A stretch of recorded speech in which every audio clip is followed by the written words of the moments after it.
Where did this all came from? You started from making $40,000 a year, being 25. Not 44. $4,000 a year. Yeah. So that's a lot less.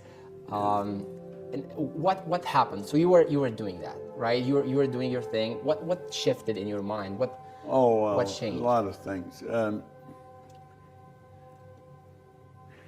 I think I was just waking up in the morning and going through the day and going to bed at night. But I think that's what most people do. And I hadn't gone to school. I only had 2 months high school.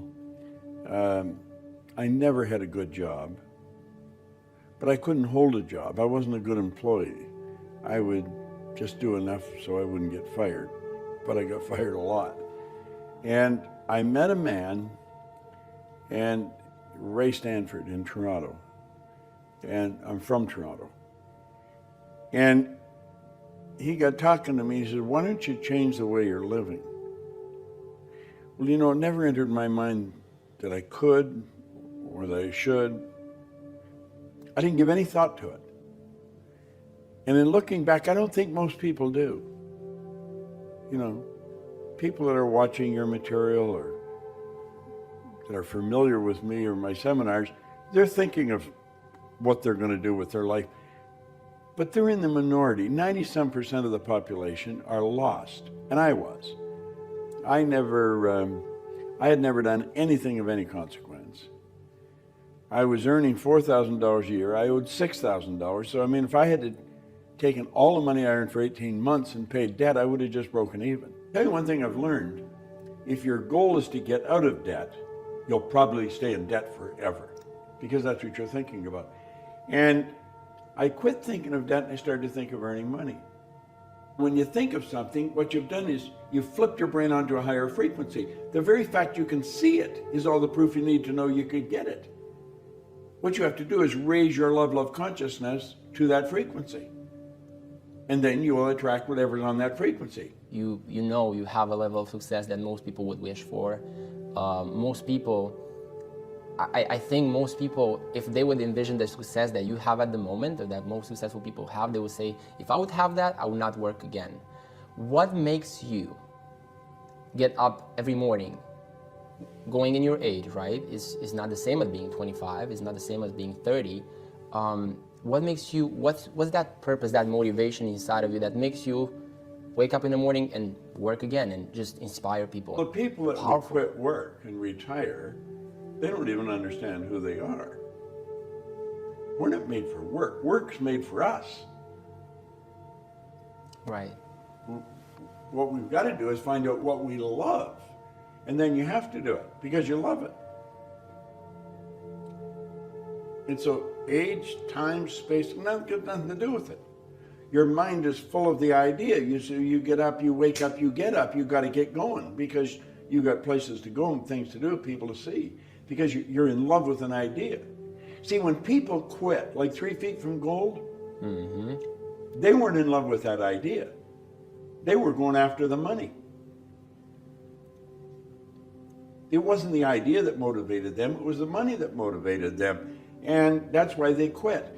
See, when you're going after what you want, that's one of the big problems with people when they set goals. They set a goal to do what they think they can do. Well, there's no inspiration in that. It's got to be what you want to do. See, wants come from the essence of who we are. We're spiritual beings. And we are a soul. We don't have a soul, we are a soul. And the soul is forever seeking its awareness of its oneness with that which is, which I call God. Well, spirit's always for expansion and fuller expression. It's never for disintegration. So there's a basic law of the universe. If you're not growing, you're dying. It's create or disintegrate. Nothing stays where it is. We live in an ocean of motion. Entropy. So it's the spirit within. Our spiritual DNA is perfect. There's perfection within every one of us. Well, it's that perfection seeking expression through us. It causes us to want. If you run, you want to run faster. If you jump, you want to jump higher. If you're selling, you want to sell more. Doesn't matter what you're doing, you want to do it better. When people understand where wants come from, that's when their life starts to change, I think. So then I started to think, I wonder how many things I believe are not true. Now, I was doing very well, but I didn't know why I was doing very well. I was what you call an unconscious competent. And you know, that's where most successful people are. And so I made up my mind I was going to figure out, why was I winning? And then I really started to study. And that's what took me to Nightingale Conant. It took me 9.5 years. And when I figured it out, all I wanted to do was teach it. That's all I do. And when you do what you love, isn't it that there's like an infinite amount of energy? Well, you see, you don't get energy. All the energy there ever was or ever will be is omnipresent. It's evenly present in all places at the same time. You don't get energy, you release energy. You're just an instrument that energy flows through. Desire is the triggering mechanism that releases the energy. When you've got the desire, you've got the energy. If you haven't got any desire, you haven't got the energy. So you're just blocking it. Well, yeah, exactly. That's exactly what you're doing. See, you're a channel that it flows through. And when there's no desire, you're just a wall. That's all. Blocks everything. If I want to do something, I find somebody that's already done it. And then I do exactly what they tell me. It's a simple rule to follow.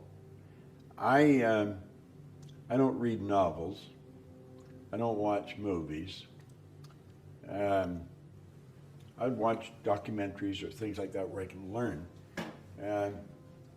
I'm only interested in studying something that can cause me to become more of what I'm capable of being. See, I think we're all hardwired to do something really special with our life. And that's all I want to do. I'm really good at what I do. I could walk by a person in the hall and like that, I could tell them exactly what they're like. I could read their energy like a book. Everything goes on the inside, shows on the outside. See, we're gifted with faculties of the mind that the average person knows nothing about. You have intuition, the will, reason, imagination, perception, memory. That's what separates us from all the rest of forms of life. We go through school and never learn anything about it. Like you'll hear people say they have a bad memory. There's no such thing as a bad memory. Everybody has a perfect memory. It's just weak. They've never developed it. Our imagination. Your imagination is the most magnificent. Hill said it's the most marvelous, miraculous, inconceivably powerful force the world's ever known. I can use my imagination to project myself into the future and bring the future into the present and start living there. You work from the imagination. You don't work to it. You work from it. Backwards from the result. Yeah. Nobody can do it for them. Nobody can do it for you. Nobody can do it for me. You got to do it for yourself. You've got to wake up. You see, all we're ever going to get is awareness. We've already got everything. The only thing we lack is the awareness of what we've got.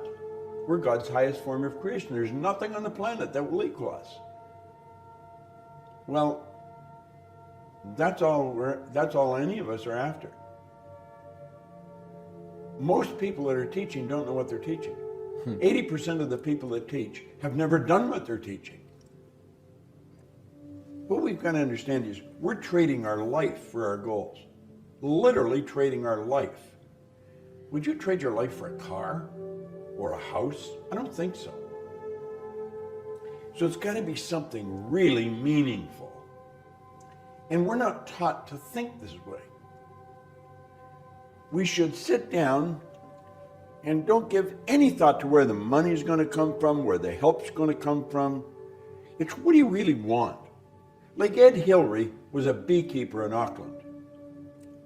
That story. He wanted to climb Mount Everest. It had never been done. People died trying to do it. He went in 51 and failed. He went back in 52 and failed. In 1953, he stood on top of the mountain with Tenzing Norgay. But he didn't know how to get there until after he had got there.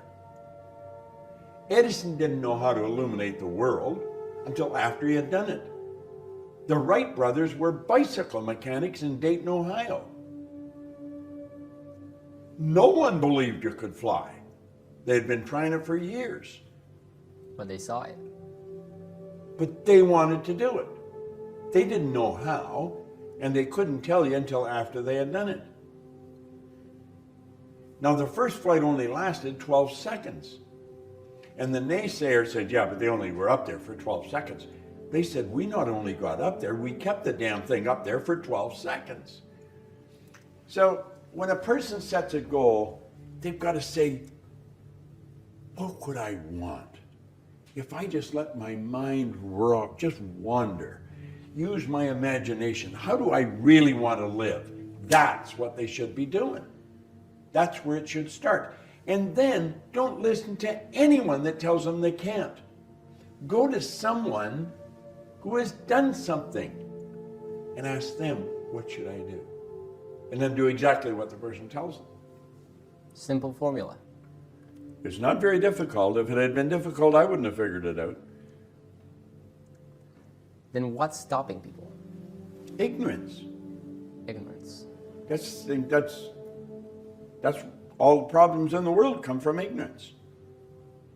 That's the purpose of life, to overcome ignorance, develop awareness. The only way to overcome ignorance is through knowledge. And the only way to get the knowledge is to study. Most people, they finish school, close the book, say, that's over. I'm never going to open another book as long as I live. They're screwed. It's all over. Doubt and worry is on the negative side of life. Understanding is on the positive side. Right. Doubt and worry comes from ignorance. Understanding comes from knowledge. But you got to study to get it. Doubt and worry are a psychic disease. It's an intellectual exercise. They're using their intellectual factors to build a negative idea, and that's all they see.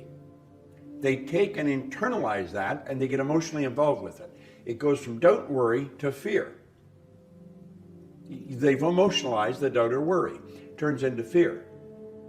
The fear is in the emotional mind, and the emotion must be expressed through the only instrument it can be expressed through, the physical body. So it moves the body into a state we call anxiety. Anxiety is never expressed. Anxiety is suppressed. The suppression turns to depression. They bottle it up inside. They suppressed the fear. It turns into depression. The depression turns into disease. The disease turns into decay. St. Clair Lewis was right. He said, we don't die, we kill ourselves. Now, what is the opposite of all that? You go from ignorance to doubt and worry to fear to anxiety, suppression, depression, disease, disintegration. Go over on the other side. You go from understanding to an emotional state called faith. You just know it's going to move into form because you understand the law. Faith isn't believing something you can't see. Strange thing about faith and fear, they both demand you believe something you can't see. Why would people choose fear over faith? Because they're ignorant. So you go from understanding to faith. The faith manifests on the physical plane, not as anxiety, as well-being. The well-being is not suppressed, it's expressed. And the expression turns to acceleration. You're building energy. And that is because there's no dis-ease, you're at ease. And that turns into creation, not disintegration.